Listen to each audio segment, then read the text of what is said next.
pour le célébrer. Amen, gloire à Dieu. Et j'aimerais que tu honores la présence du Saint-Esprit en ce lieu par tes cris de joie et tes acclamations. Amen. Amen. Dans le psaume 150, il est dit que tout ce qui respire loue l'Éternel. Alors toi qui es vivant ce matin, loue l'Éternel comme jamais. Avant de commencer, nous allons présenter ces temps entre les mains du Seigneur et nous allons nous réjouir dans sa présence. J'aimerais que tu parles à ton Dieu et que tu exprimes ce que tu as dans ton cœur ce matin. Alléluia. Seigneur, nous sommes ici présents. Seigneur, dans ta présence. Et Seigneur, mon Dieu, mon roi, nous ne pouvons pas être notre Seigneur et dans ta présence. Seigneur, c'est l'éternel, Seigneur, mon Dieu, mon roi. Un jour, on est mille ailleurs, Seigneur, mon Dieu, mon roi. Nous sommes contents. Nous sommes véritablement dans la joie et reconnaissants, Seigneur, mon Dieu, de gloire.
Est-ce que tu peux acclamer pour ton Dieu? Est-ce que tu peux acclamer pour ce Dieu qui est merveilleux? Ce Dieu qui fait des miracles et de grandes choses. Ce Dieu qui fait des prodiges. Ce Dieu qui fait des merveilles. Est-ce que tu peux acclamer fortement pour ton Dieu? Oui, la parole déclare, acclame ton Dieu et loue-le. Alors loue ton Dieu ce matin. Oui, loue ton Dieu ce matin. Loue Dieu avec un cœur ouvert. Oui, Seigneur, nous te louons. Et Père éternel, nous voulons adresser cette adoration, Père éternel, pour toi. Cette louange pour toi, Seigneur. Merci pour ta grâce. Alléluia. J'aimerais que tu battes des mains avec moi. Nous allons célébrer notre Dieu.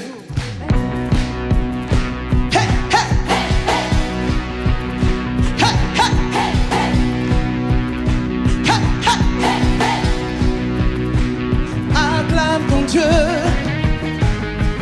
peuple racheté, épouse vers le Seigneur. Acclame ton Dieu,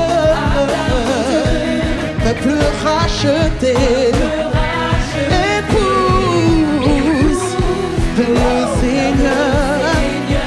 Des cris de triomphe, oh oh oh oh, des cris de victoire, oh oh oh oh. Seigneur, Seigneur, ton règne est éternel. Viens et brille sur nous, que le monde te voit en nous. Tu es l'espoir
Dieu grand, fort et redoutable.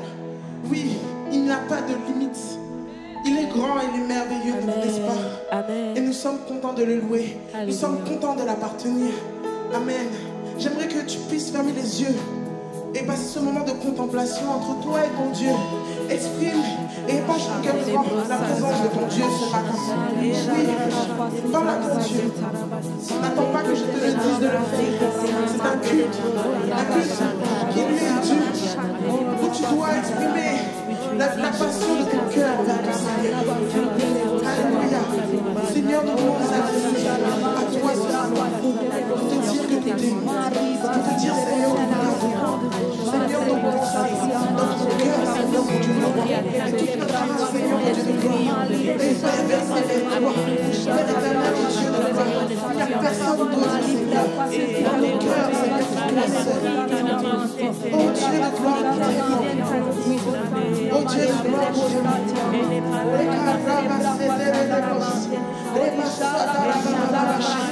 oui, Seigneur, mon Dieu. Ce matin, mon Dieu, mon roi, nous voulons exprimer, Seigneur, mon Dieu, mon roi, tout ce que, Père éternel, nous avons au plus profond de nous, notre reconnaissance, Seigneur. Vers toi, Seigneur, mon Dieu, mon roi. Alléluia. Tu mérites la gloire et l'honneur. Nous élevons nos mains pour t'adorer. Oui, tu mérites la gloire et l'honneur.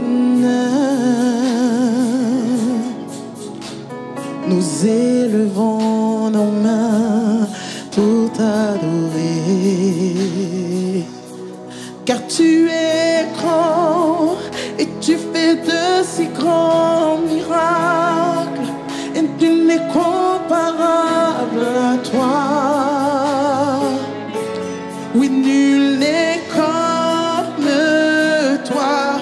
Oui, tu es grand et tu fais de si grands miracles. Et nul n'est comparable à toi. Oui, nul n'est comme toi, Seigneur.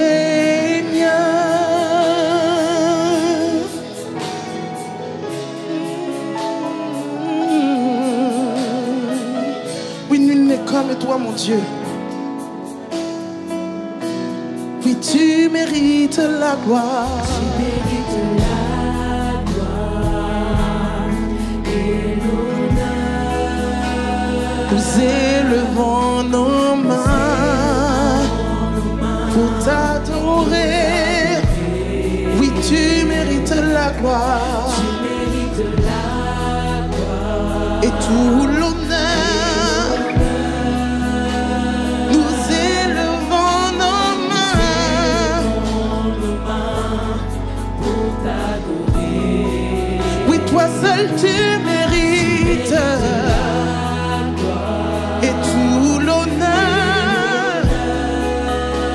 Nous élevons nos mains pour t'adorer. Oui, toi seul tu mérites, tu mérites. Hey. Et brasser tes bouches. Et nous élevons nos mains. Oui, pour t'adorer. Car tu es grand. Tu fais de si grands miracles. Hey. Nul n'est comparable à toi. Et nul n'est comme toi. Oui, tu es grand. Tu fais de si grands Akaya bashata rababa c'était les bosses.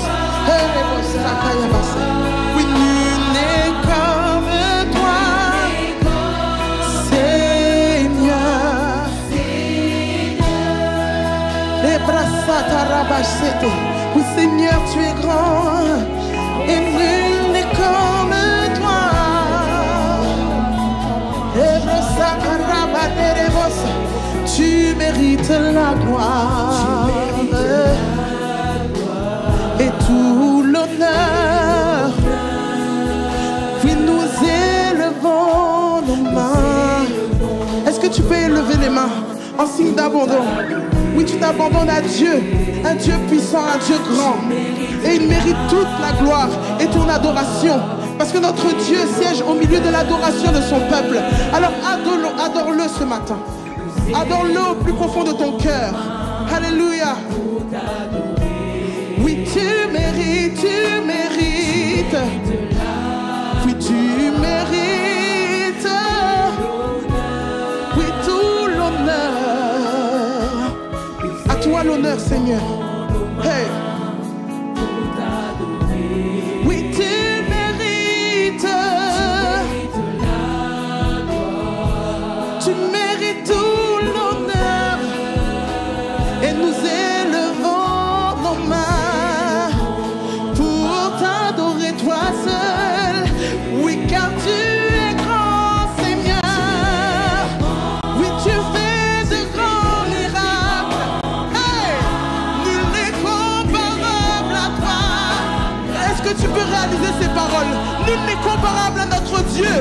Nul n'est comparable à notre Seigneur. Oui, tu es grand, Seigneur. Oui, Seigneur. Personne ne peut t'égaler. Personne ne peut te surpasser. Alléluia. Alléluia. Oui, nul n'est comme toi. Oui, tu es grand. Hey! Dépassez tes débauches. Oui, tu fais de grandes choses, Seigneur. Alléluia. Oui, nul n'est comme toi. Oui, tu es grand. Tu fais de grandes choses. Oui, Seigneur, tu fais des merveilles. Oui, nul n'est comme toi. Oui, tu es grand. Alléluia. Et Kassata. Oui, Seigneur, personne ne peut surpasser ta suprématie, ton pouvoir. Oui, tu es un grand Dieu, un Dieu qui mérite notre adoration, un Dieu qui mérite notre louange. Reçois-le ce matin. Oui, reçois notre adoration. À toi seul appartient la gloire. À toi seul appartient l'honneur. À toi seul appartient, Seigneur, nos alléluia et nos amen. Oui, à toi seul revient, Seigneur, notre amour. Oui, tu es digne, Seigneur. Oui, tu es grand, tu es grand. Eh, Seigneur, mes mots sont trop petits pour pouvoir exprimer la grandeur que tu es. Mes mots sont trop petits pour pouvoir exprimer à quel point, Seigneur, tu es grand. Mais Seigneur, j'aimerais que tu entendes ce matin la louange et l'adoration de ton peuple qui soupire après toi. Oui, Seigneur, viens et déverse, Seigneur, ta gloire, afin qu'il voit à quel point tu es Dieu. Père éternel, tu n'as aucune limite. Tu n'as aucune limite. Seigneur, tu n'es pas limité.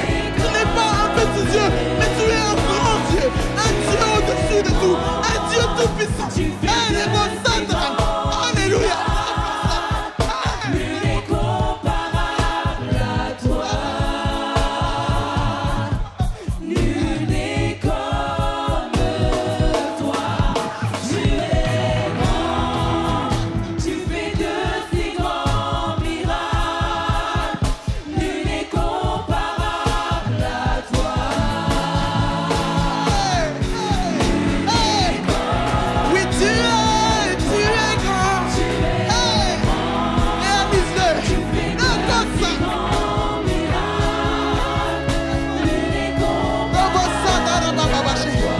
Oui, nul n'est comme toi. Hey. Oui, tu es grand. Les beaux sakaya baché. Les kosata. Les beaux sata rabababash. Les beaux sata. Oui, tu es grand. Seigneur. Les kosata rabababashete. Les korabababash. Nul n'est comme toi, nul n'est comme toi, Seigneur. Nul n'est comme toi. La toi, Seigneur. Oui, Seigneur. Alléluia. Alléluia. Nul n'est comme toi, nul n'est comme toi. Dieu.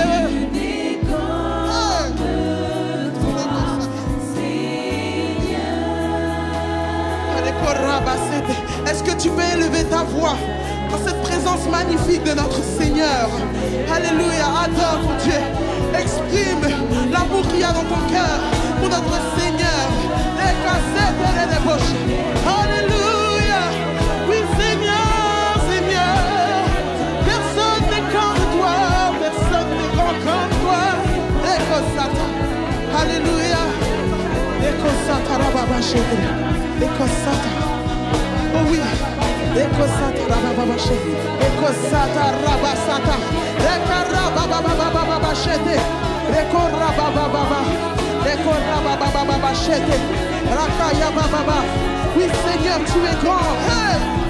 Alléluia. Ekosata Rabache. Alléluia. À toi la gloire. À toi la gloire, mon Dieu. À toi la gloire, mon roi. À toi la gloire, toi qui es le Dieu au-dessus de tout. Alléluia. Oui, à toi la gloire. Oh, combien Dieu est grand. Est-ce que tu peux réaliser? On va chanter encore la grandeur de notre Dieu. Oui, chante-le. Oui, chante-le. Et tous verront, tous témoigneront. Oui, la Bible déclare que tous s'agenouilleront parce qu'ils verront un grand Dieu. Alléluia. Alléluia. Est-ce que tu peux le rechanter encore plus fort que ça? Oui, combien? Oui, combien? Combien? Oui, peuple de Dieu, réalise combien ton Dieu est grand. Alléluia.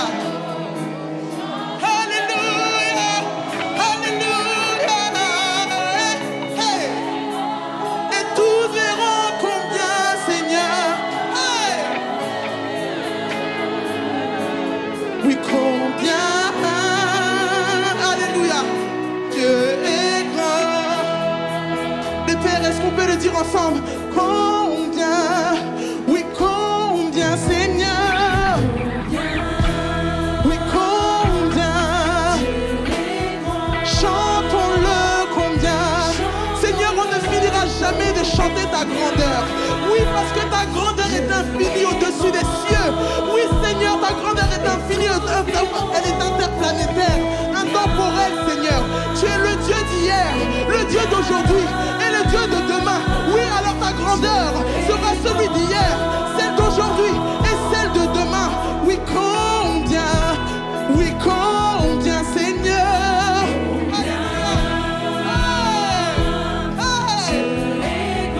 Chantons-le combien.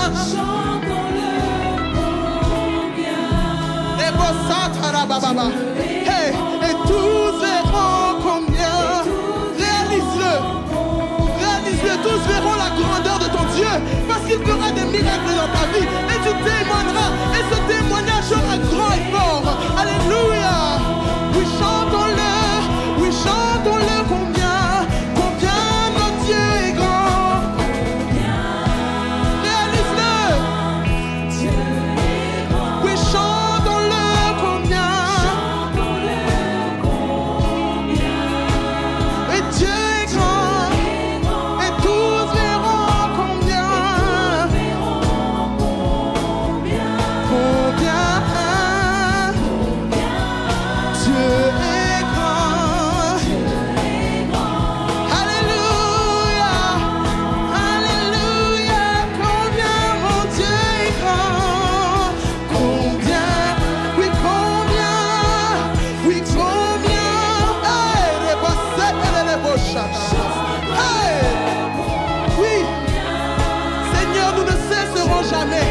D'élever ton nom, parce que ton nom est tout puissant, ton nom est majesté, ton nom est glorieux.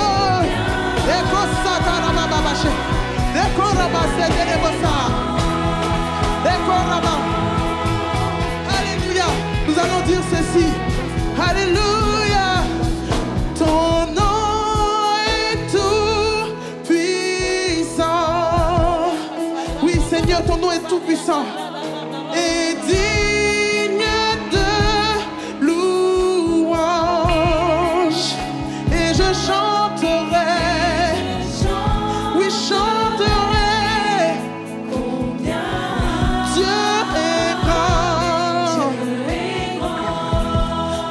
chante-le, oui, chante-le, oui, ton nom est tout puissant. Vas-y, lève ta voix. Lève ta voix, prie le Seigneur en ce lieu, prie le Seigneur en ce lieu. Déclare la présence de l'Esprit de Dieu en ce lieu. Déclare que l'atmosphère est saturée de la présence de Dieu en ce lieu. Est-ce que l'adorateur peut prier ce matin? Est-ce que l'adorateur peut élever la voix?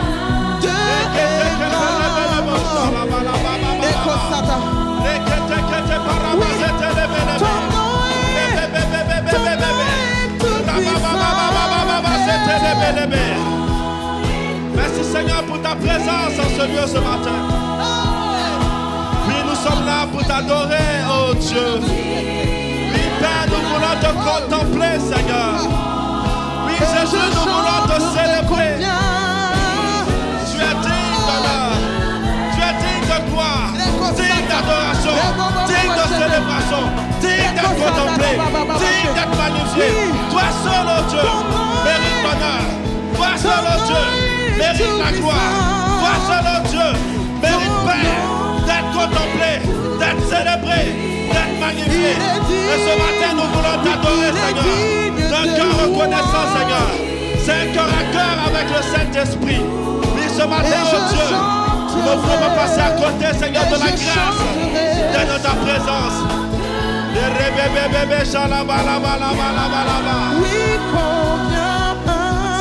Alléluia. Est-ce qu'on peut tous ensemble? Est-ce que pendant que la musique continue de jouer, tu peux élever la voix et commencer à prier? Tu peux vraiment commencer à déclarer que l'Esprit de Dieu prend le contrôle, que l'atmosphère est saturée de la présence de Dieu. Est-ce qu'un enfant de Dieu peut prier ce matin? Les brequettes par les cotos y abandonnent. Rabababa, les bébés, c'était pas là. Les brocotos par la zia. Les brequettes par l'ouva. Rachata katapaye. Requete pas. Rabababa. L'Esprit de Dieu en ce lieu. L'Esprit de Dieu en ce lieu. Le Saint-Esprit en ce lieu.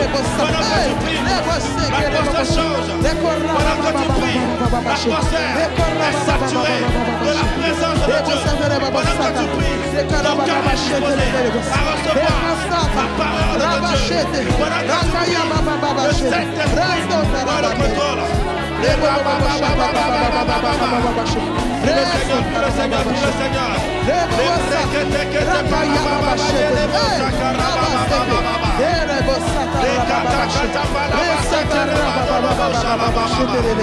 Seigneur, tu es digne d'honneur, tu es digne de gloire. Nous sommes là pour t'adorer. Vas-y, prie le Seigneur, prie le Seigneur. Alléluia.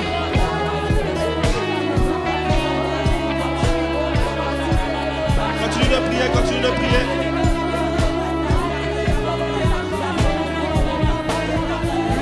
Alléluia. Amen. Écoutez, nous allons encore prier. La Bible déclare que tout ce qui est de Dieu triomphe du monde.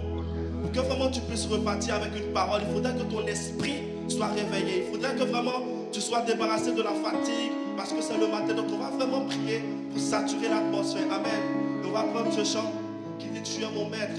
Et pendant que les porteurs de réveil vont chanter ce cantique, j'aimerais que tu puisses vraiment, si tu veux te prosterner, prosterne-toi. Si tu veux prier en langue, prie en langue. Si tu veux vraiment battre des mains, pas des mains, mais vraiment si tu veux prier, vraiment c'est un face à face entre toi et le Seigneur. Est-ce que quelqu'un ce matin qui est venu pour rencontrer le Seigneur peut prier? Quelqu'un qui est venu ce matin pour recevoir quelque chose de Dieu peut commencer à prier.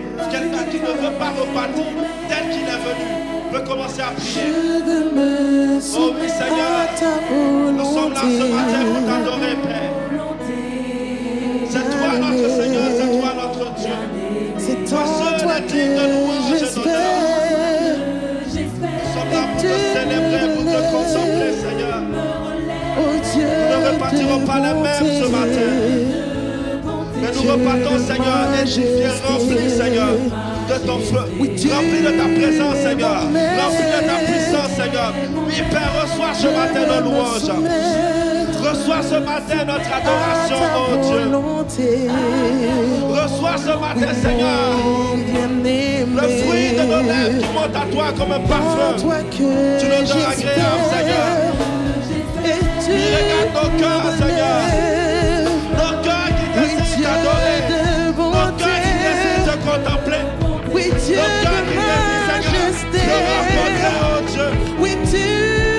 sommes pas là à cause d'une femme d'honneur. Nous sommes là à cause de toi, Seigneur. Nous sommes là, Père, parce que nous voulons plus de toi. Plus de révélation de toi. Plus de toi, Seigneur, dans notre esprit. Plus de toi dans nos vies, Seigneur. Plus de toi dans nos études. Plus de toi dans nos entreprises.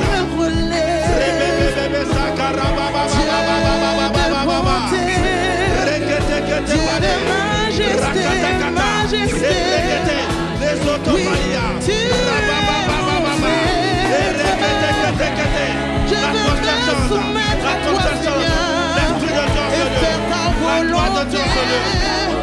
Oui, mon Dieu, bien-aimé. Et c'est en toi seul que j'espère. Oui, Dieu me relève. Oui, Dieu de bonté. Oh mon Dieu de majesté. Oui, Dieu. Oui, Dieu. Il y a une forte présence de Dieu, Seigneur. Le Saint-Esprit est dans ce lieu. Et ce matin, tu ne repartiras pas le même. Au nom puissant de Jésus. Oui, Dieu, mon bien-aimé. Merci, Seigneur, pour ta présence, Seigneur. Merci pour ton feu. Merci, Seigneur, parce que tu impactes la vie de quelqu'un. Tu touches le cœur de quelqu'un. Oui, mon Dieu de majesté. Amen. Est-ce que tu peux acclamer le Seigneur? Merci, Saint-Esprit, pour ta présence. Merci pour tout ce que tu fais dans nos vies. Alléluia. Tu peux faire plus que ça, plus que ça. Gloire à Dieu. Et avant de commencer ce message, j'aimerais vraiment que vous puissiez m'aider à honorer nos parents spirituels, à honorer le pasteur principal, le pasteur Paulette. Merci beaucoup, maman, pour ce privilège, cette grâce de me tenir sur cette estrade. Est-ce qu'on peut également honorer notre père spirituel, l'apôtre Alain Patrice Seguin, qui taille au pied, formidable pour les ministères ACER et même bien au-delà pour le corps de Christ, de la francophonie et bien au-delà. Sans oublier également tout le corps pastoral. Est-ce que tu peux honorer le couple pastoral, le couple pastoral, le couple pastoral d'Adier, ainsi que tous les PE, la PE Jessila, le PE Alexandre, le PE Rémi, la CE Ingrid, la ministre Sabrina. Est-ce que tu peux honorer les porteurs de réveil, les musiciens, le multimédia, tous les pôles, les départements? Et bien sûr, tu peux acclamer pour ta propre vie, acclamer pour la présence de Dieu ce matin. Je pensais que ça allait faire plus de bruit que ça. Alléluia! Amen. Tu peux te rasseoir dans la présence de Dieu pendant que tu salues ton voisin.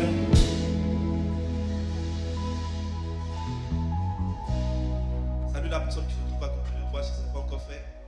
Et dis voisin, dis après mon voisin, nous nous apprêtons à décoller. Bienvenue à bord du vol Air Saint-Esprit. Tu peux mettre ton téléphone sur mode avion. Nous nous apprêtons à décoller. Alléluia, alléluia, amen. Donc le thème ou le titre de mon message ce matin, c'est le Saint-Esprit, mon avantage dans mes études et mes entreprises.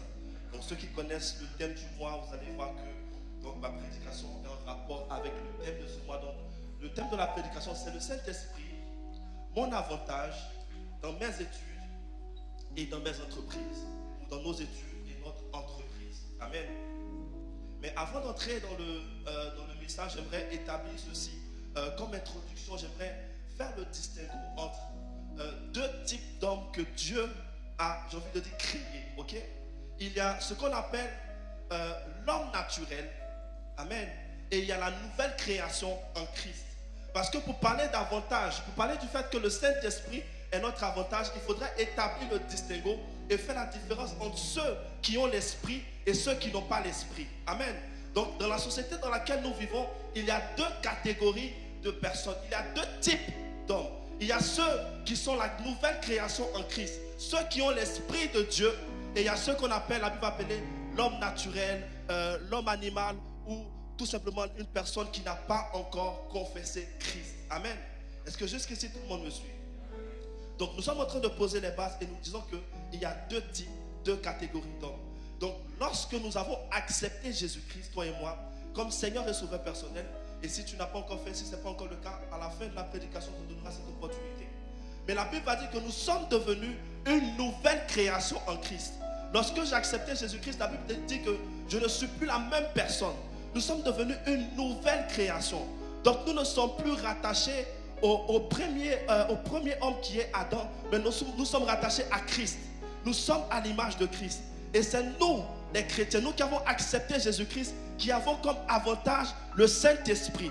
C'est pour ça que je veux vraiment poser les bases, poser les fondations pour qu'on puisse ensemble bien flow. Alléluia. Donc nous sommes à l'image de Christ, Christ qui est appelé le second Adam. Dis avec moi, le second Adam. Donc Christ est appelé le second Adam, ok? Donc pendant que l'homme naturel qui n'a pas Jésus-Christ, pendant que le païen qui n'a pas Christ est rattaché toujours au premier Adam, nous sommes de ceux-là, du second type d'homme qui est rattaché à Christ. Nous sommes le type d'homme formé à l'image de Christ qui est le second Adam. Donc tout ce qui limite le premier Adam ne peut plus nous limiter. Toutes les difficultés qui sont rencontrées par les hommes naturels, normalement nous on doit pouvoir transcender ces difficultés-là. Parce que nous avons un truc en plus, nous avons un avantage qui est la personne et la présence du Saint-Esprit. Est-ce que quelqu'un me suit ici jusqu'à présent? Donc nous sommes rattachés à Christ. Donc regardez, et on va le voir, lorsqu'on fabrique, lorsqu'une marque, que ce soit une marque de téléphone, une entreprise qui fabrique des véhicules et tout, lorsqu'une marque, une entreprise va concevoir un produit, en général, le produit qui vient après a toujours des potentiels, une capacité que l'autre n'a pas. Le produit qui vient après est toujours plus amélioré, est toujours plus élaboré. Ainsi, le chrétien qui a Christ, la Bible déclare que la gloire de la seconde maison sera plus grande que celle de la première. Nous qui avons Christ, nous avons un potentiel, nous avons des capacités que dans la société, les hommes naturels n'ont pas. Donc normalement, ils doivent être choqués par nos résultats dans nos entreprises, choqués par nos résultats dans nos études. Ils doivent se poser des questions. Ils doivent te regarder et dire, mais quel est cet homme? Comment arrive-t-il? Comment arrive-t-il à gérer telle situation? Jésus-Christ va se trouver dans la barque alors que le vent et l'eau vont se déchaîner. Les disciples vont le réveiller. Et la Bible dit qu'il va parler au vent, il va parler à la tempête. Ils vont dire, quel est cet homme? Quel est cet homme? Je parle à cette catégorie de chrétiens qui ont le Saint-Esprit comme avantage. Des gens qui peuvent arriver dans une entreprise et on dit, écoute, bien arrivé, mais c'est compliqué, on n'a pas beaucoup de clients. Mais toi, tu arrives, tu dis, au nom de Jésus, je déclare que dans les 3 mois qui arrivent, nous aurons beaucoup de marchés. Et ainsi, selon ta parole, les gens commencent à remarquer que depuis que tu as pris le poste, en 1 semaine, 2 semaines, il y a des gros contrats qui arrivent, des contrats de Chine, des contrats d'Inde, etc.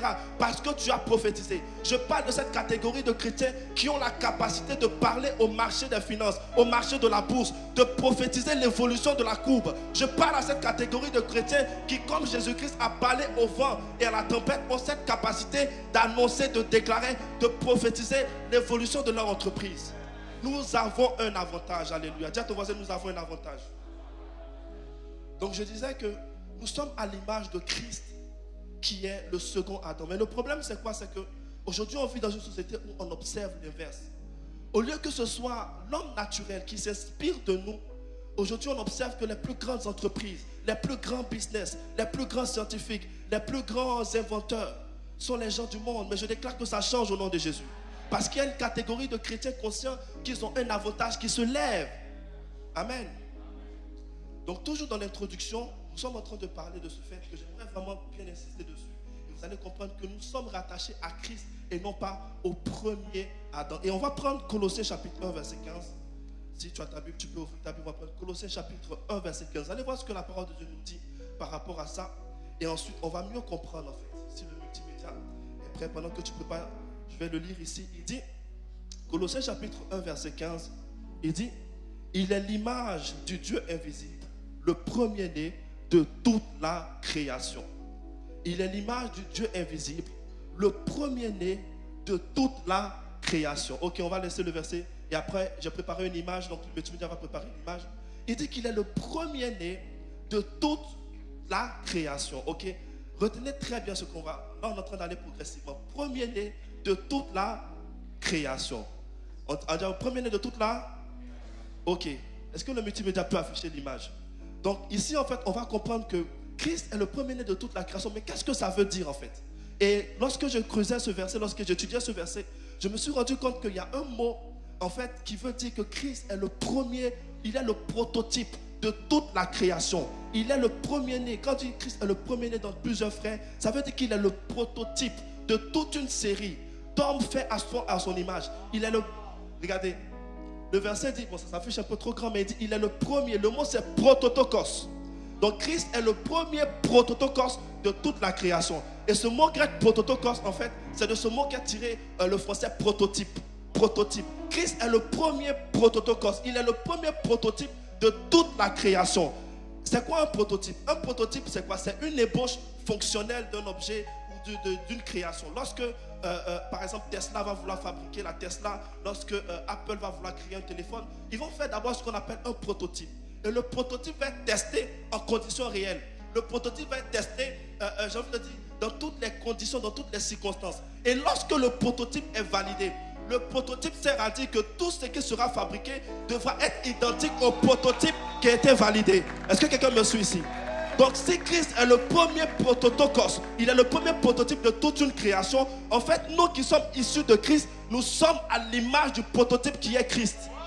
Est-ce que quelqu'un me suit ici? Écoutez, le premier Adam était une sorte de prototokos, mais lui il a échoué. Le premier prototype a rencontré des difficultés. Le premier prototype a échoué. Mais ma Bible me dit que le second prototype n'a pas échoué. Ma Bible me dit que le second prototype, il a la capacité de parler au vent et à la tempête. Et la Bible dit que nous sommes issus de ce second Adam de Christ, qui est le prototokos, le prototype, le premier-né de toute la création. Ça veut dire le premier de toute une série de fabrication. Lorsqu'on fabrique par exemple, là, je pense qu'il y a le iPhone, je ne sais plus combien qui est sorti, je pense le 16. Par exemple, même si on prend dans le cadre de l'industrie automobile, lorsqu'on va valider le prototype de la prochaine Tesla, par exemple, celui qui aura une Tesla à Washington, sans vouloir faire de publicité, hein, ou celui qui aura une BMW, par exemple, à Washington et à Paris, ça sera la même.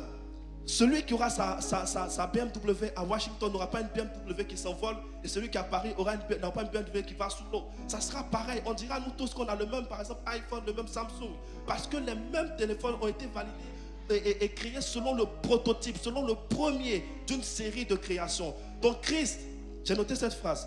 Christ est le type Christ n'est pas l'unique, mais le premier d'une série d'hommes de type Christ appelés chrétiens. Je rembobine. Le type, le modèle Christ n'est pas l'unique, mais il est le premier d'une série d'hommes de type Christ appelés chrétiens.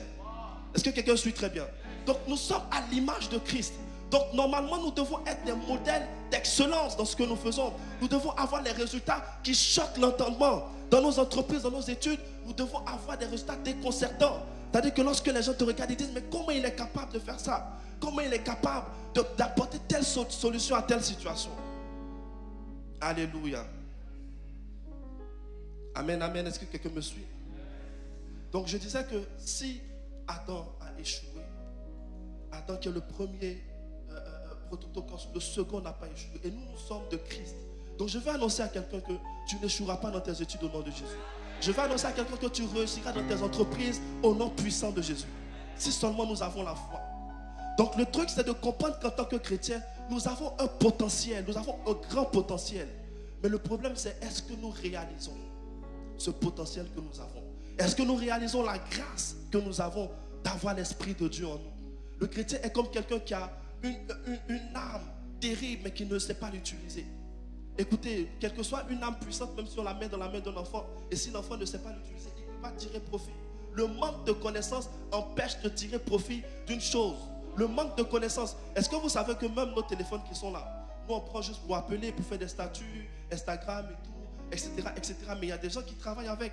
Il y a des gens, si on t'explique ce qu'on peut faire avec un téléphone, c'est extraordinaire. Aujourd'hui avec l'intelligence artificielle, les gens arrivent à développer des business avec leur téléphone.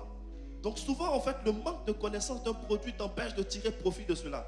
Donc le chrétien a l'esprit, mais en fait, le manque de connaissance de la capacité qui est en lui l'empêche de tirer un grand bénéfice de l'esprit qui est à l'intérieur de lui. Alléluia. Nous ne sommes pas des hommes ordinaires. Dis à ton voisin, je ne suis pas un homme ordinaire. Amen. Donc en tant que chrétien, nous devons comprendre que nous avons un avantage que le monde n'a pas. Et cet avantage-là, c'est le Saint-Esprit. Et normalement, à cause de cet avantage, nous devons être des références. Références en matière d'excellence. Références en matière de résultats. Et lorsqu'on parle d'avantage, c'est quoi? Un avantage, c'est quelque chose qui te permet d'avoir des résultats en un laps de temps. Normalement, n'est pas possible. C'est-à-dire que quand les gens regardent, ils se disent, mais comment a-t-il pu faire cela? Regardez, même dans le domaine sportif, quand on dit telle personne a un avantage, c'est-à-dire qu'il a un plus comparé à ses opposants. Il a un plus comparé aux autres compétiteurs. Nous avons un avantage. Nous ne sommes pas n'importe qui. Lundi, quand tu rentres en entreprise ou quand tu vas à l'école, tu dois te dire, j'ai un avantage. Je ne suis pas n'importe qui. Je ne suis pas n'importe qui. J'ai Christ en moi. J'ai le Dieu qui a créé toutes choses. Regardez, et on parle du Saint-Esprit ici comme étant notre avantage. Et j'aimerais dire ceci, même lorsqu'on parle dans les livres de la Genèse, lorsque Dieu va faire la création, la Bible va dire que la terre était informe et vide. Ok? Et la Bible va dire que l'Esprit de Dieu se mouvait au-dessus des eaux. Et ici, quand il dit informe et vide, c'est comme s'il y avait du chaos, il y avait comme un tohu-bohu. Et jusqu'à ce qu'un acteur majeur fasse son entrée, l'acteur majeur qui est le Saint-Esprit. Quand le Saint-Esprit a commencé à faire son mouvement au-dessus des eaux, Dieu a déclaré et la création s'est faite. Et la merveille est sortie du chaos. Je veux dire à quelqu'un, le mouvement de l'esprit est capable de faire sortir une merveille d'un chaos. Le mouvement de l'esprit dans la vie de quelqu'un est capable de faire sortir quelque chose d'extraordinaire d'une matière brute. Alors ne te regarde pas, ne te néglige pas. Ne te regarde pas avec les regards de la société. Ne te regarde pas avec le standard que les gens t'ont donné. Mais regarde-toi avec les yeux de Christ. Si seulement tu donnes accès au mouvement de l'esprit dans ta vie, je t'assure que dans tes études, dans tes entreprises, tu auras des résultats déconcertants. Alléluia. Ça me fait penser à Pierre et tout. Ils vont dire au Seigneur, Seigneur, nous avons péché toute la nuit sans rien prendre. Ils ont fait toute la nuit, tous leurs efforts. Et ils ont péché la nuit. Et si vous faites des recherches, les scientifiques vont expliquer qu'en fait, que la nuit, en fait, il y a une catégorie de gros poissons normalement qui montent. Donc la nuit, normalement, les conditions sont réunies. Donc selon leur art, parce qu'il faut comprendre que les disciples, c'était en fait, quand la Bible dit que le Seigneur Jésus-Christ va appeler, il va les appeler un par un. La Bible dit que certains vont abandonner leur père et la barque de leur père, en fait. En fait, ils avaient comme activité la pêche.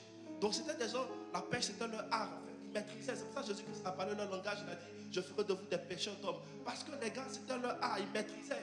Les gars connaissaient leur sujet. Donc imagine, tu vas voir un grand scientifique, un grand théoricien, un grand mathématicien, quelqu'un qui est dangereusement instruit dans sa discipline. Et malgré toute sa science, il n'arrive pas à avoir de résultats.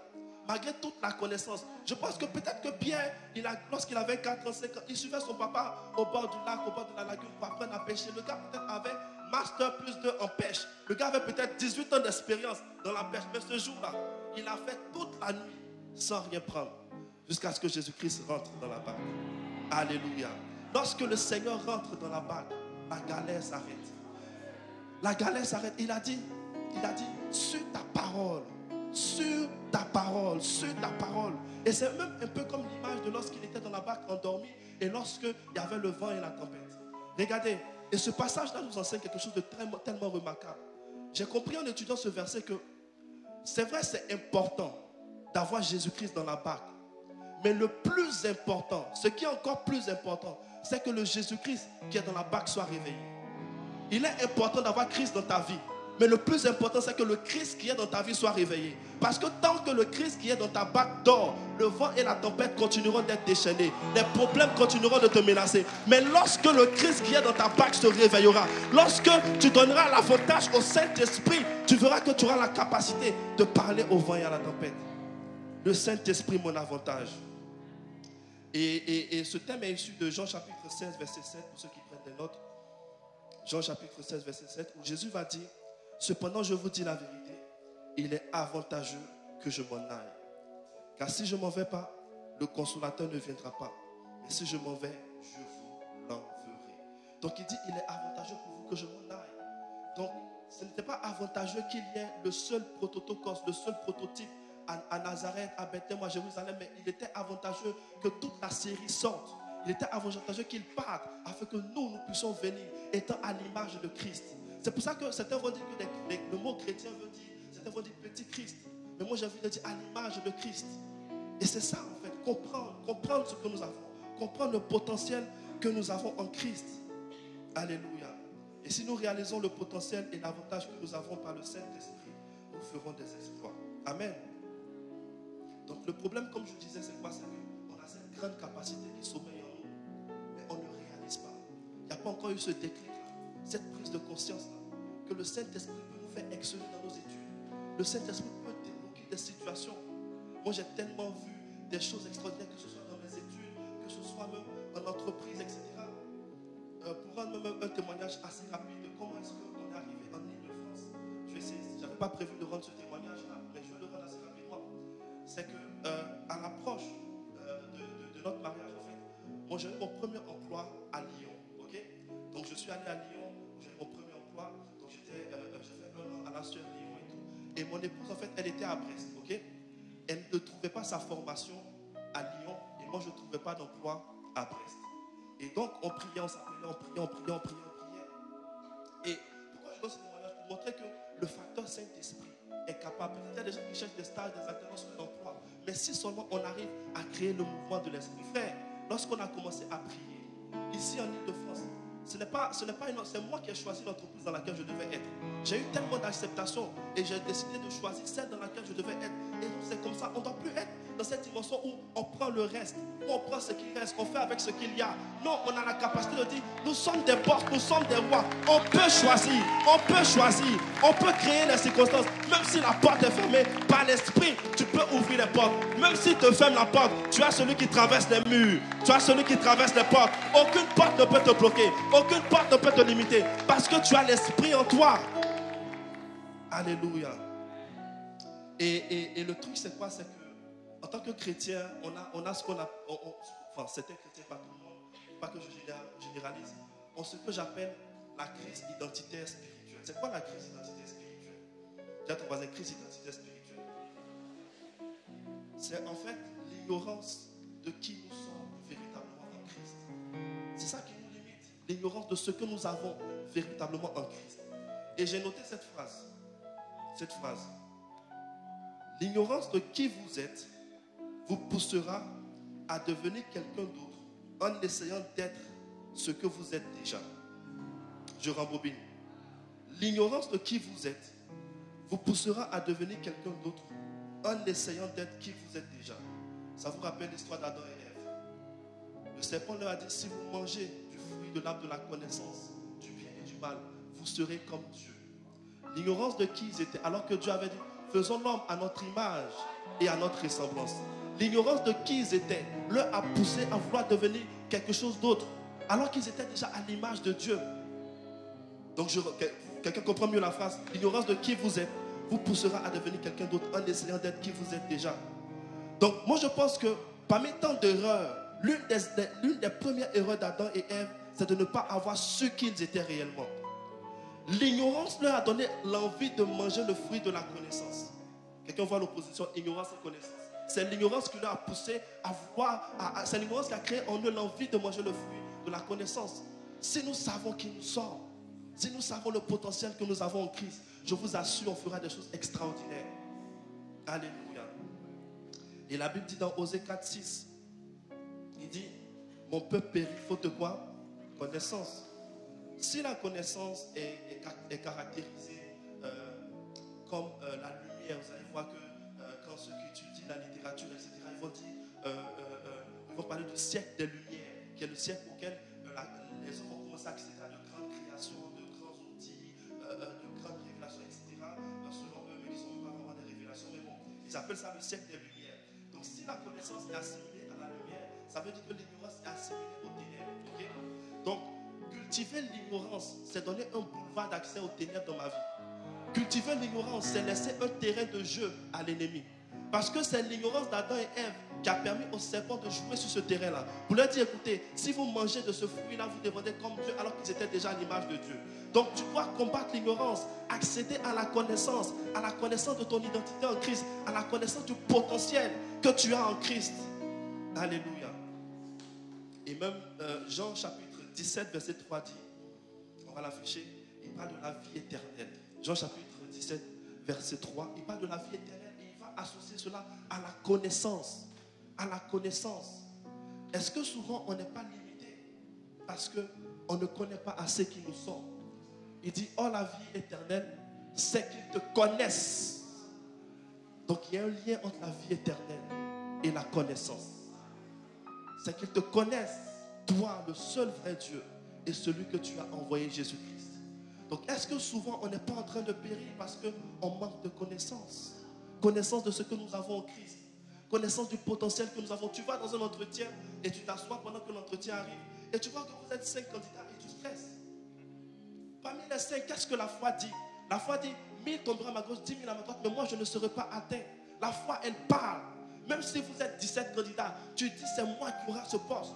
Même si tu fais un concours, on dit sur 200 personnes, ils vont prendre 10. Tu dis je suis dans les 10.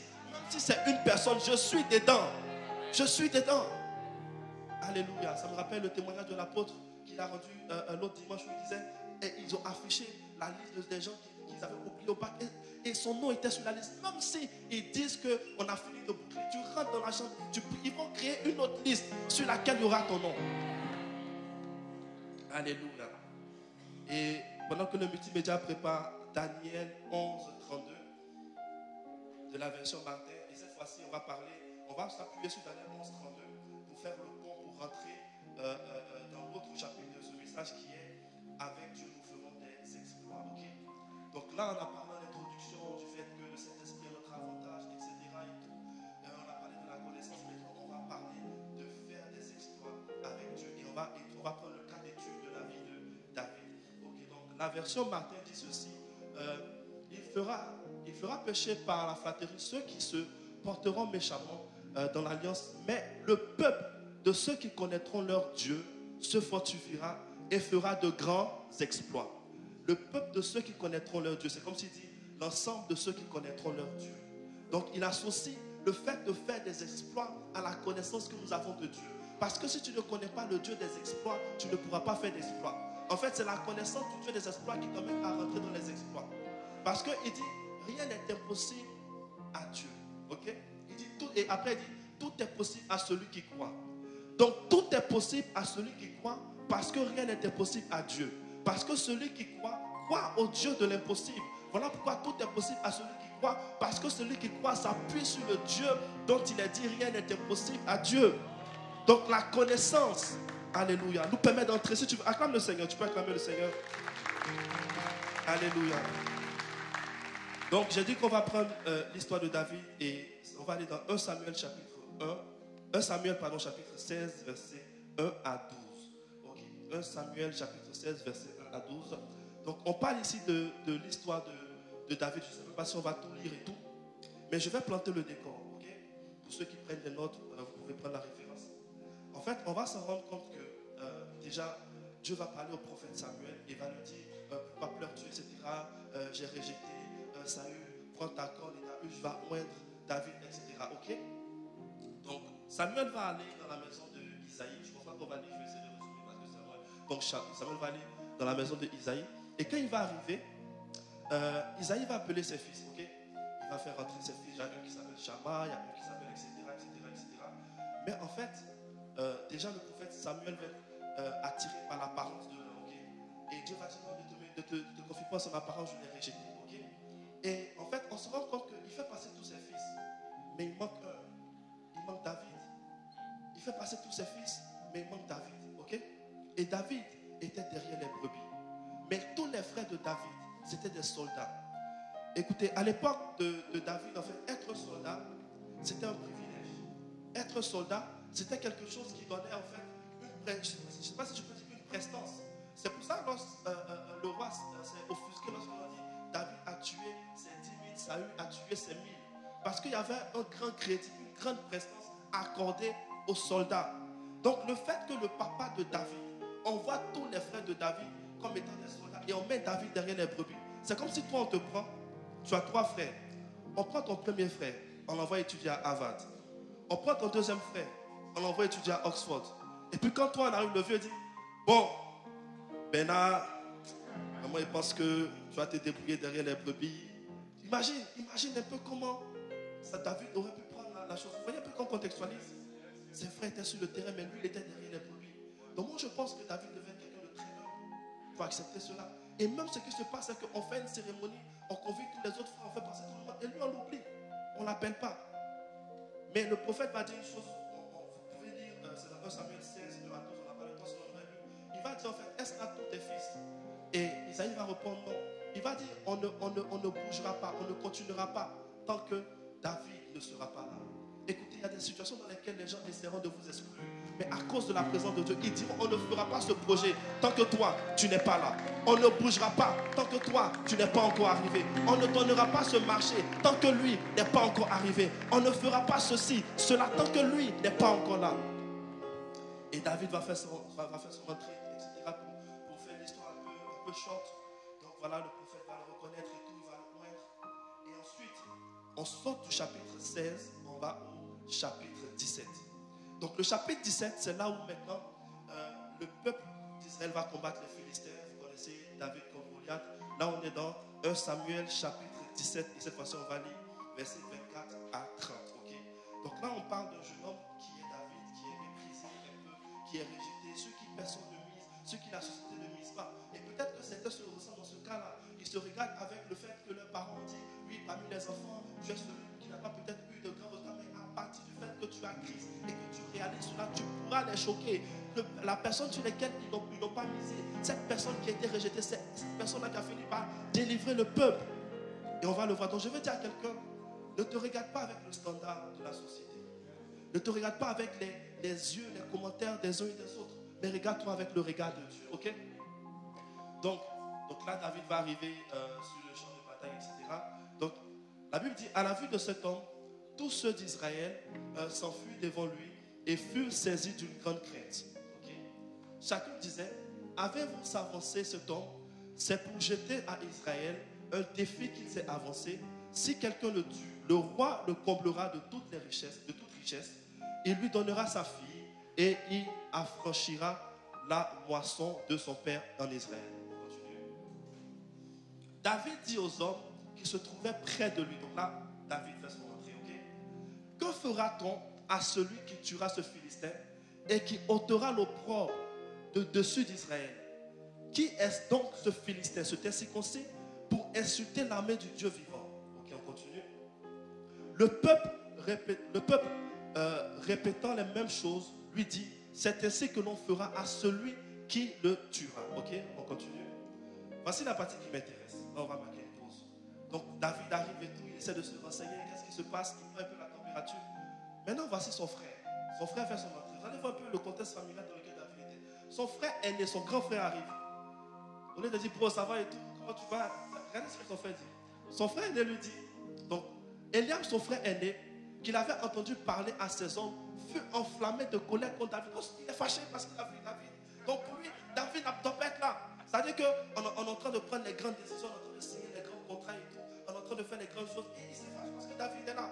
Donc pour lui, David ne peut pas être dans ce genre de cadre. C'est comme ça dans la société. Certains pensent que tu ne peux pas entrer dans un certain cadre. Ils sont choqués de voir qu'un jeune est en train de signer de grands contrats. Ils sont choqués de voir qu'on accorde ces grands contrats-là à un jeune.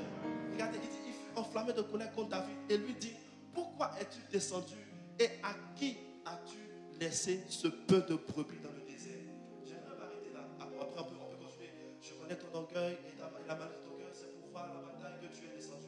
Mais ce qui m'intéresse, c'est à qui as-tu laissé le peu de brebis derrière le désert? Il y a des gens qui son frère n'arrivait pas à voir David autre part que derrière les brebis.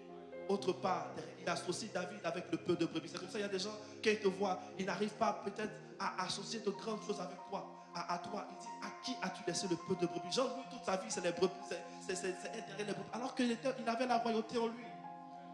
Donc, j'aimerais dire à quelqu'un que même si les gens ne te voient pas faire de grandes choses, même si les gens t'associent à peut-être, excusez-moi le terme, de, comment on dit, de basse besogne, je ne sais pas, des travails, etc., croire que Dieu a la capacité de te prendre de là où tu es et de t'emmener à la royauté. Parce qu'il est le Dieu qui est capable de prendre les indigents de la boue et l'emmener à la table des rois. Donc, c'est ce même David-là qu'ils ont rejeté. Ce même David, avec qui on ne pouvait même pas associer l'image de la grandeur, avec qui on ne pouvait même pas associer l'image de la royauté, c'est lui qui est venu délivrer le peuple et c'est lui qui est devenu le roi. Et c'est lui, la Bible dit qu'il est l'homme selon le cœur de Dieu. Écoutez, l'homme selon le cœur de Dieu n'est pas essentiellement ou seulement ou toujours l'homme selon le cœur des hommes. Parce que les hommes n'auraient pas misé sur lui. Les hommes n'auraient pas misé sur David. Ils ne voyaient pas faire de grandes choses. Ils ne voyaient pas accomplir de grandes choses. Mais lui, il savait que dans le secret, il avait le Dieu de la grandeur. Alléluia. Si nous faisons confiance à ce grand Dieu, nous aurons la capacité de faire de grands exploits. Donc, il y a tellement de cas dans la parole de Dieu comme ça. Mais là, on est en train de courir avec le temps. Et j'avais noté 4 principes, 4 facteurs d'excellence que je vais essayer de donner assez rapidement. Ok? Donc là, on a parlé, je résume, on a parlé du fait que le Saint-Esprit est notre avantage. Souvenez-vous, on a parlé du fait que nous sommes du prototokos de Christ qui est le prototype. Ok? Nous sommes à son image, donc nous devons avoir les mêmes résultats que Christ. Ensuite, on a parlé du fait que avec Dieu, nous pouvons faire des exploits si nous avons la connaissance du grand Dieu. Ok? Et là, maintenant, je donne 4 principes, 4 facteurs. Ce n'est pas une liste exhaustive, mais voilà. Le premier facteur de l'excellence, c'est vraiment la loi du sacrifice. Et récemment, l'apôtre disait ceci, il disait, si vous faites ce que les autres ne font pas, vous aurez ce qu'ils n'ont pas. Et ça, c'est la loi du sacrifice. Vous allez voir que les plus grands sportifs, ils font de grands sacrifices. Les plus grands boxeurs, ils font de très grands sacrifices. Ils vont même dire que le premier combat, le plus grand des combats, c'est la discipline des sacrifices qu'ils font pour être prêts à entrer sur le ring. Ce n'est pas d'abord le ring le plus important, mais c'est la préparation. Ce n'était pas d'affronter Goliath, mais David a eu une préparation en amont. Faire le sacrifice d'obéir à la voix de Dieu. Faire le sacrifice d'aller là où son père lui disait d'aller. David aurait pu dire, non, pourquoi on envoie les autres là-bas et moi on ne m'envoie pas là-bas, je refuse. Mais il a eu le cœur. Dieu a vu son cœur. Dieu a vu son cœur. Et c'est ce cœur-là qui manquait à Saül. Le cœur de l'obéissance. La loi du sacrifice. Alléluia. La deuxième que j'ai notée, c'est la discipline. La discipline. Et ceux qui sont dans le réseau connaissent, j'aime bien citer cette phrase de Mohamed Ali qui disait que Mohamed Ali Cassius Clay, c'est la même personne qui disait que la discipline, c'est faire ce que notre corps n'aime pas, mais le faire comme si on l'aimait. Quand tu fais le sport, souvent, ton corps n'aime pas, tu vois. La chair n'aime pas fournir des efforts, se lever comme ça, commencer à étudier. Mais tu dois te discipliner et le faire avec amour. Te dire, ok, j'emmène, je traîne, comment dit ma boss, peut-être que la chair ne va pas prier, mais je vais prier, se discipliner. Alléluia. Il me reste quelques secondes. Donc l'autre facteur, c'était la connaissance. Et la connaissance, j'ai noté Proverbe 4, 7. Ceux qui prennent des notes, il dit, voici le commencement de la sagesse. Acquiert la sagesse. Et avec tout ce que tu possèdes, acquiert l'intelligence. Okay? Et le dernier levier de l'excellence, c'est passer à l'action. Passer à l'action. Oser lancer ton entreprise. Oser commencer ce business que tu as à cœur. Oser commencer cette vision que tu as mis dans ton cœur de créer une entreprise, de créer une association, je ne sais pas, de créer ton propre business. Oser te lever et passer à l'action. Et sur cette parole, je vais vous inviter justement à nous lever. Et on va passer à une action qui est l'action de la prière. Nous allons vraiment prier. Tu vas te lever, tu vas prier. Alors que tu as entendu ce message, j'espère véritablement que quelqu'un a été béni par ce message. J'espère vraiment que quelqu'un a reçu quelque chose. Tu vas prier. Tu vas clamer le Seigneur. Amen. Tu vas prier, tu vas dire, Seigneur, je suis selon le prototype Christ. Seigneur, j'ai les mêmes résultats que Christ dans mes entreprises et dans mes études. Seigneur, j'ai les mêmes résultats. Seigneur, je ne choque pas. Seigneur, je déclare que je suis à la tête. Seigneur, je déclare que le facteur Saint-Esprit, le facteur présent de l'Esprit, le Saint-Esprit est dans mon avantage. J'ai un plus que les gens du monde n'ont pas. J'ai un plus que la société n'a pas. J'ai un plus que mes collègues n'ont pas. J'ai un plus que mes amis de classe n'ont pas. J'ai un plus dans cette société. Et c'est le Saint-Esprit. Alors tu peux déclarer que le Saint-Esprit a ton avantage. Là où il ferme les portes, toi tu entreras. Là où il ferme les portes s'ouvriront pour toi. Même s'ils n'ont pas misé sur toi. Même si certains ne croient pas en toi. Même si les membres de la famille n'ont peut-être pas misé sur toi. Même si les parents n'ont pas misé sur toi. Même si la société ne mise pas sur toi. Ne te méprise pas. Ne méprise pas ta jeunesse. Tu as l'Esprit de Dieu. Tu as l'Esprit de Dieu. Et tu es capable de faire de grandes choses. Requêtez pas les autres par là. Et brekete palakatosia. Rakata palakate. Rekete palamandolo basiate. Rabakata pale. Rokotoko. Rakata palabazete pele mandolo bose. Rakata tate. Rabababa. Rebebebe. Zepaleta. Zepaleta. Zepaleta. Rabakata paye.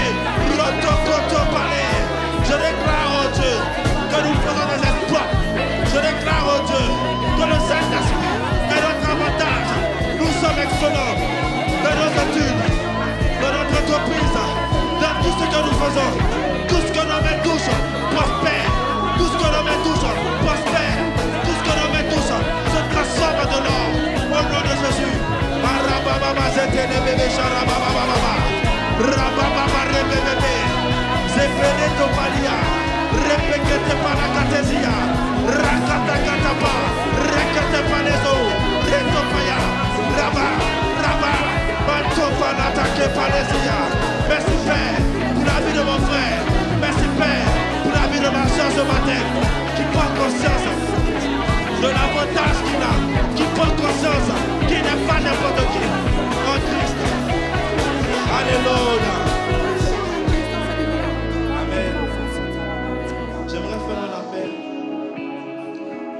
Parler au cœur de quelqu'un, on a parlé de Christ comme étant le premier-né de toute une création. Et on a fait le distinguo entre deux catégories d'hommes. La nouvelle création en Christ et l'homme naturel. Tu es ici, tu n'as jamais accepté Jésus comme Seigneur et Sauveur. Tu es ici, tu n'as jamais ouvert ton cœur à Christ. On t'a invité, c'est peut-être la première fois que tu viens à l'église, peut-être la troisième fois. J'aimerais vraiment, si tu es là et que tu veux faire de Jésus ton Seigneur et ton Sauveur et avoir comme avantage le Saint-Esprit, je vais tout simplement t'inviter à lever la main comme moi. Tu es là, tu veux expérimenter ce grand Dieu. Tu es là, tu veux donner ta vie à Jésus. Tu n'as jamais fait ce pas. On va t'aider à prier si tu es là. Je viens juste t'inviter alors que tout le monde a les yeux fermés, personne ne te voit. Ne laisse pas passer cette opportunité si tu ne l'as jamais fait. Tu peux juste lever la main. Je vais laisser encore un peu de temps, un peu de chance, un peu de temps. Tu es là, tu veux accepter Jésus-Christ. Sois courageux, sois courageuse. Lève juste la main comme moi. Alléluia. Une fois, je considère qu'on est tous chrétiens. Je peux donc acclamer le Seigneur. Gloire à Dieu, gloire à Dieu. Que Dieu vous bénisse abondamment.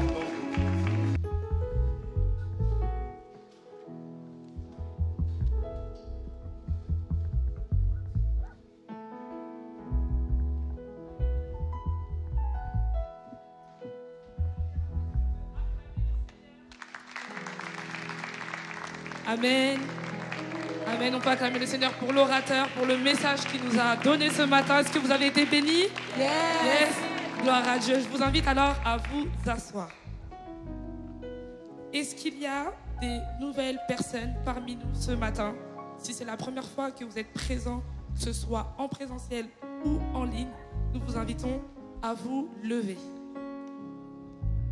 Il n'y a personne? Amen. Gloire à Dieu. Alors, est-ce qu'il y a une personne qui a fêté son anniversaire dans la semaine ou aujourd'hui? Si c'est le cas, je vous invite à lever la main. Personne non plus? Gloire au Seigneur. Alors, si le multimédia est prêt, nous vous prions de bien suivre la vidéo.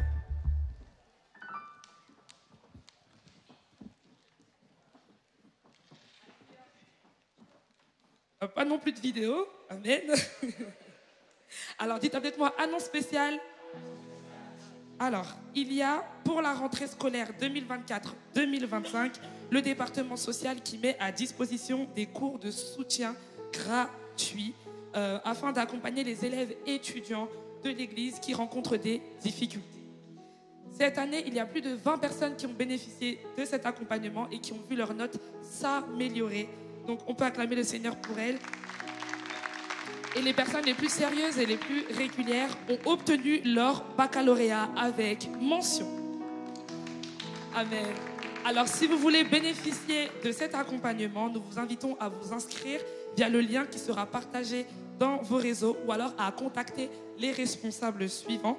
Le responsable Kevin Bonda au numéro suivant 07 80 74 37 65.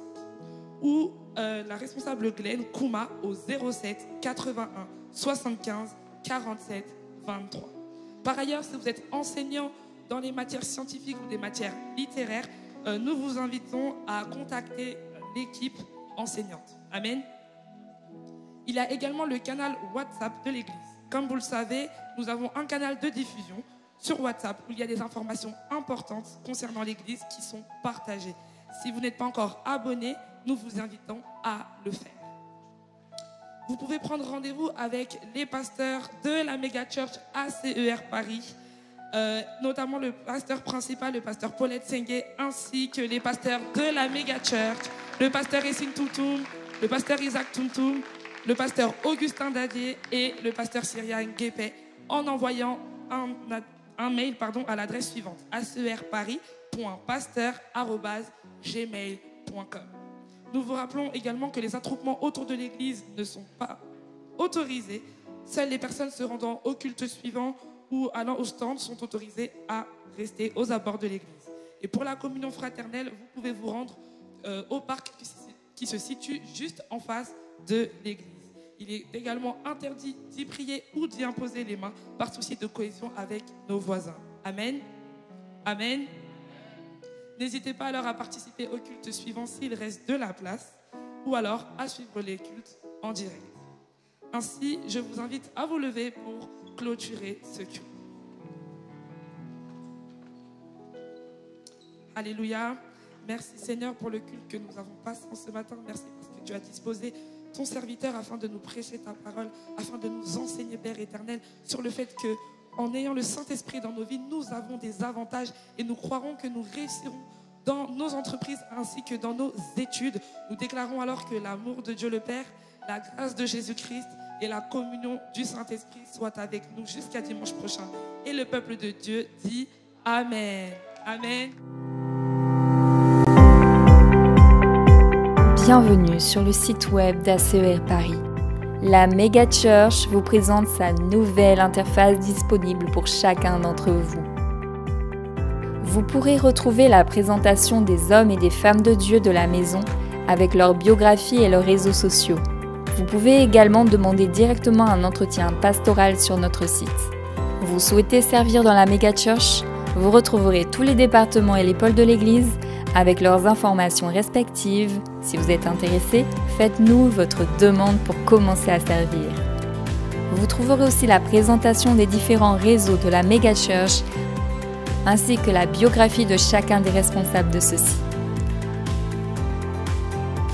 N'oubliez pas de checker tous nos différents articles postés régulièrement sur notre site pour ne rien manquer de l'actualité. Vous aurez par ailleurs la possibilité de faire un don, dîme ou offrande directement via le site web. De plus, les livres du ministère seront exposés dans notre rubrique spéciale livres. Vous retrouverez les livres de l'apôtre, les modules pastoraux et bien d'autres encore. À bientôt sur le site ACER Paris. Notre chaîne Évangile TV est disponible sur Free sur le canal 248. Plongez dans un univers captivant avec des contenus inédits, des émissions palpitantes et bien plus encore. Branchez-vous sur Free et connectez-vous à l'univers de la foi via votre Freebox ou l'application Oki by Free disponible sur tous vos supports.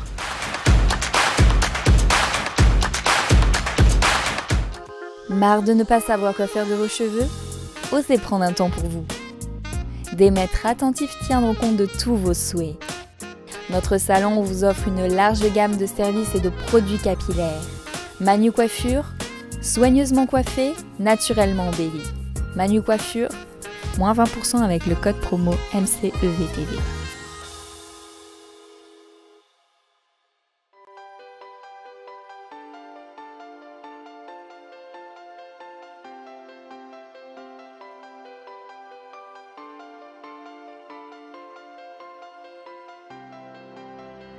Tu en as pas marre d'avoir des dizaines de livres sur ta bibliothèque que tu n'as jamais lus? Vous avez eu 14 clés pour se motiver à travailler. Voici 3 clés pour se motiver à lire. Clé numéro 1, soyez passionné du livre que vous allez lire. Prenez conscience qu'après chaque lecture, votre vie peut radicalement être bouleversée. Prenons un exemple concret. Lorsque vous allez lire le livre de l'apôtre, le diagnostic de votre foi, sachez que votre foi peut radicalement passer à une autre dimension. N'oubliez pas que les paroles s'envolent, mais les écritures restent. Clé numéro 2, vous devez planifier votre temps de lecture. Optimisez chaque instant que vous avez pour pouvoir terminer de lire votre livre. Vous pouvez le lire pendant vos temps de pause ou encore pendant vos temps de trajet. Clé numéro 3 et surtout l'une des plus importantes, mettre en pratique ce que vous lisez. Vous devez, au travers des prises de notes dans votre petit carnet, vous remémorer les clés les plus pertinentes que vous avez lues. Et n'oubliez pas, se remplir seulement de la connaissance et ne pas la mettre en pratique, c'est devenir obèse spirituelle. Maintenant, tu as entre tes mains les 3 clés pour te motiver à lire. Alors c'est parti, bonne lecture.